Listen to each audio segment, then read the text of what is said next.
questão de demônio, Satanás, isso é uma tradução fiel, correta, real? É curioso a presença de Satanás na Bíblia, Cláudia, porque Satanás na Bíblia entra no livro de Jó, é a primeira vez que ele aparece.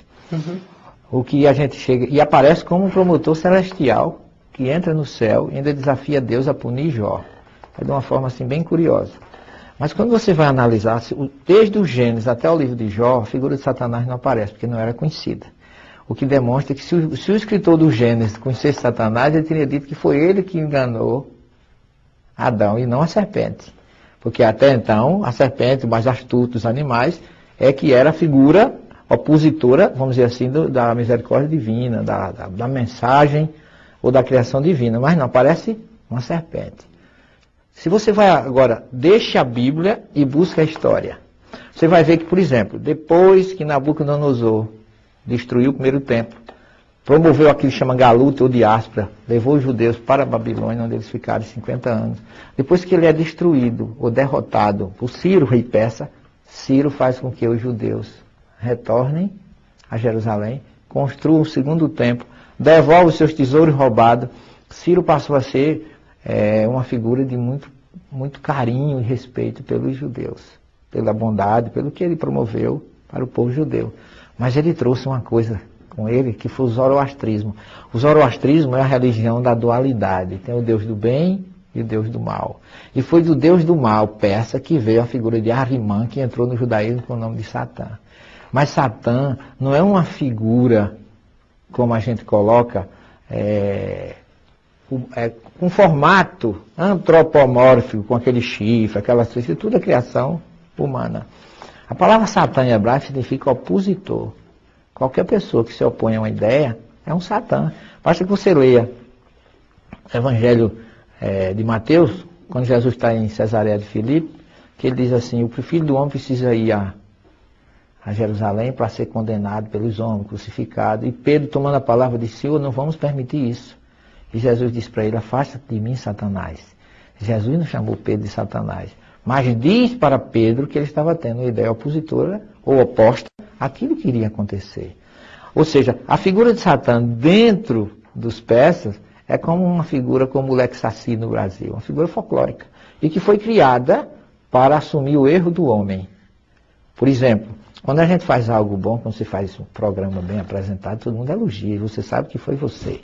Mas quando você comete um erro, do ponto de vista humano, a gente procura o máximo possível esconder, desculpar.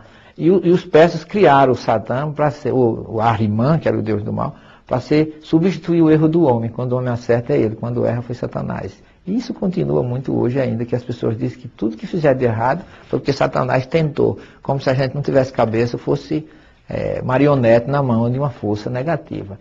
E aí a figura de Satã entra como diabo, entra como Lucifer, porque Lucifer, se você pega o livro de Daniel 14:12, é onde está a profecia da queda do rei de Nabucodonosor, dizendo assim, filho, Shahá, Mahá, filho, luz, filho da manhã, ou seja, São Jerônimo chamou Luxfer, que traz luz.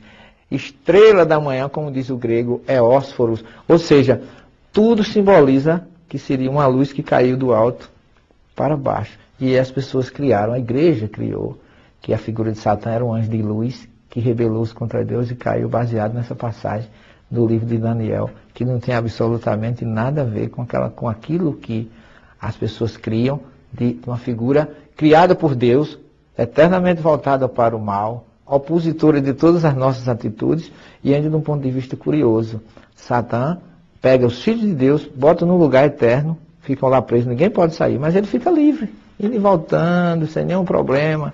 Quer dizer, algo assim que na minha cabeça, os meus neurônios bipolares não aceitam essa condição.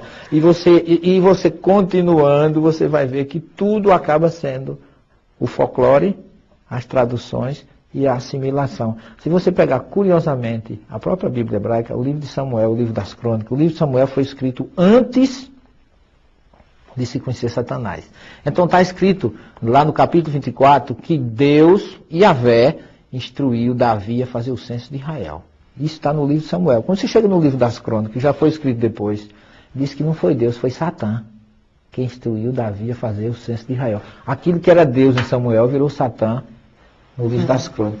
E por quê? Mostrando a influência que o zoroastrismo teve na cultura judaica. Isso você pode levantar que a maioria das pessoas, dos teólogos, ficam sem muita condição de responder, porque é que Deus em Samuel virou Satanás no livro das Crônicas. É uma questão só de tradução, de interpretação e de conhecimento.